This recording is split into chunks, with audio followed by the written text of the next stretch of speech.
आपका Meta ads कभी कभी धीरे धीरे करके काम करना बंद कर देता हो, और वो सीक्रेट फिक्स आपको कोई नहीं बताता कि आखिर क्यों हो रहा है। कुछ महीने पहले मेरे एक क्लाइंट का फोन आया, जिनका करीब 6 हफ्ते पहले मैंने सब कुछ करके दे दिया था।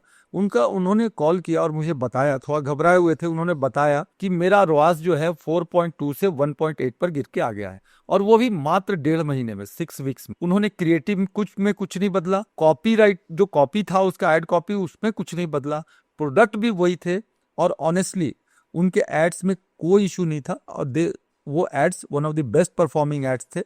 तो उन्होंने मुझसे पूछा कि क्या गलती हो गई है इसमें, तो मेरा सिंपल सा जवाब कि कुछ गलती नहीं किया आपने, और जो प्रॉब्लम बेसिकली उस एड्स में था ही नहीं। प्रॉब्लम जो था वो आंशिक रूप से, पार्शियली जो था, वो मेटा के ब्लाइंड होने से है। और ब्लाइंड होने का मतलब है कि वो पूरी डाटा को देख नहीं पा रहा। तो ये जो हो रहा था, ये लगभग हर मेटा एडवर्टाइजर के साथ चुपचाप से हो रहा है, और वो आगे भी होता रहेगा। और इसलिए होता था क्योंकि पहले से एक ट्रेडिशनल पिक्सल, एक छोटा सा कोड हम अपने वेबसाइट में डालकर बैठा देते, तो मेटा को वो बताता था कि अभी किसी ने कुछ बाय किया। लेकिन अब जो है वो पिक्सल ब्लॉक हो रहा है, ब्राउजर जो है, चाहे iOS अपडेट आने के बाद वो ब्लॉक कर दे रहा है, ज्यादा से ज्यादा परचेजेस हो रही हैं, और मेटा उन्हें सिंपली देख नहीं पा रहा। तो मेटा को लगता है आपके एड्स कन्वर्ट नहीं हो रहे हैं, वो थोड़ा पीछे हट जाता है, आपकी कॉस्ट ऊपर चली जाती, आपका जो रोयास है वो बिल्कुल गिर जाता है, और आप सोचते रहते हैं कि आखिर क्या हो गया, मैंने ऐसा क्या चेंज कर दिया, क्या कुछ गलती कर दिया जिसके कारण ये सब हो रहा है।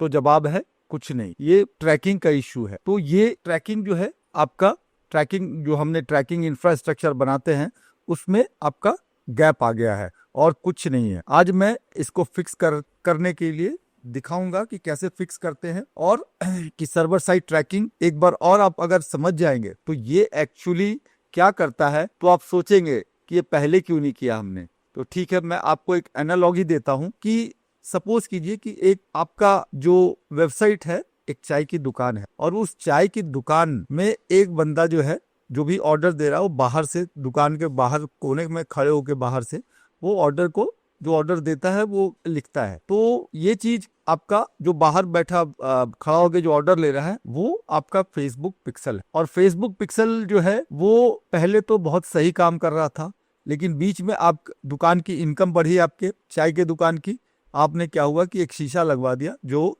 बिल्कुल पारदर्शी नहीं है, ट्रांसपेरेंट नहीं है। तो उस शीशे से अब क्या हुआ, अब वो देखने की कोशिश कर रहा है, तो कभी दिखता है, कभी सुनाई दे देता है, कभी नहीं देता है। तो ये जो है, तो उसके लिए जो है हम क्या करते हैं कि, और ये इशू जब iOS 13 आया, वो अपडेट, उस समय से वो चलता आ रहा है। तो जो इस server side tracking, specially Meta, इसको मेटा का कन्वर्जन एपीआई कहते हैं, कैपी भी कहते हैं, यह एकदम अप्रोच है अलग डिफरेंट अप्रोच है। फुटपाथ वाले बंद के डिपेंड करने की बजाय, जो फुटपाथ पे खड़ा होकर ऑर्डर ले रहा है, हम अपने कैश रजिस्टर, जो कैश रिसीव हो रहा है, उस पर हम फोकस करें। और तो ये क्या होगा कि अगर कैश रजिस्टर पे हमारे आ रहा है, तो डायरेक्टली वो जो है आपका वेबसाइट सर्वर को, मेटा के सर्वर को पास ऑन कर सकता है, और एक्चुअल में बैकएंड में सीधे मेटा के पास वो डाटा पहुंच जाएगा, सिक्योरली, रिलायबली, और हर बार। तो ये इतना इंपॉर्टेंट क्यों है, क्योंकि मेटा का एल्गोरिथम बायर ढूंढने में बहुत ही अच्छा है। आप believe me, it is very good. सिर्फ तब जब आप उसे बायर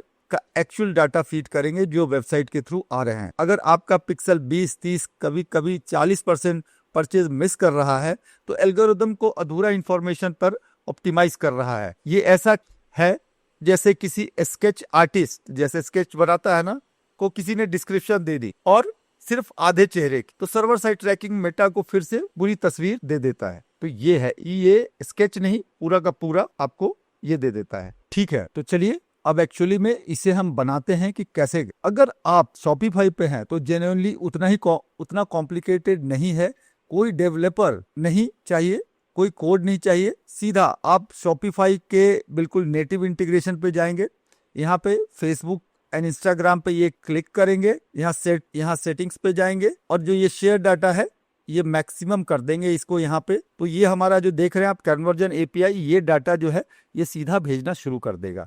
ये सेटिंग बहुत जरूरी है, अगर ये सेटिंग नहीं है तो फिर आपका कन्वर्जेंस प्रॉपरली रिपोर्ट नहीं होगा। और अगर आपको स्टेप 2 है ये कि अगर आपको ग्रैनुलर कंट्रोल चाहिए, तो हम एक GTM सर्वर कंटेनर बना सकते हैं। अगर आप शॉपिफाई पर नहीं हैं या आप ज्यादा ग्रैनुलर कंट्रोल चाहते हैं तो अगला लेवल जो है वो Google tag manager server container है, जो कि इसे ऐसे सोच सकते हैं कि एक प्राइवेट स्विच बोर्ड जो आपका है, आपकी वेबसाइट के साथ मेटा, टिकटॉक और गूगल एनालिटिक्स को डाटा फायर करने के बजाय, जो बहुत ही मेसी और स्लो हो कर देता है वेबसाइट को, आपकी वेबसाइट एक क्लीन सिग्नल खुद इसके सर्वर पे भेजती है। आपका सर्वर उसे सॉर्ट आउट करता है कि किस प्लेटफॉर्म को उसके API के थ्रू राउट करना है। तो ये जो सेटअप इसमें थोड़ा ज्यादा है, पर इससे आपकी साइट भी फास्ट होती है और पूरा डेटा पाइपलाइन आपके कंट्रोल में रहता है। वर्थ इट है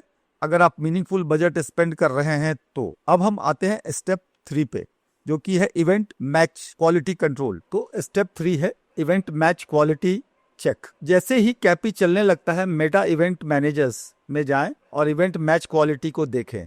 यह 10 में से स्कोर देता है। यह आपको बताता है कि मेटा आपके भेजे परचेज डाटा को एक्चुअली इंस्टाग्राम और फेसबुक यूजर से कितनी अच्छी तरह मैच कर पा रहा है।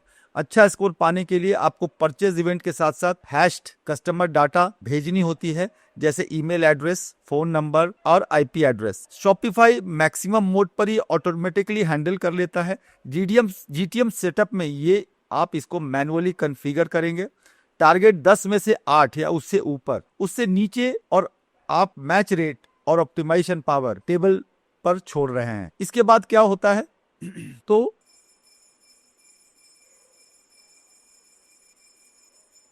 तो मैं क्लाइंट्स को जनरली यही बताता हूं कि आपको क्या एक्सपेक्ट करना चाहिए। पहले 1-2 हफ्ते में ये लाइकली देखेंगे कि आपकी जो रिपोर्टेड कन्वर्जन है वो बढ़ गया है।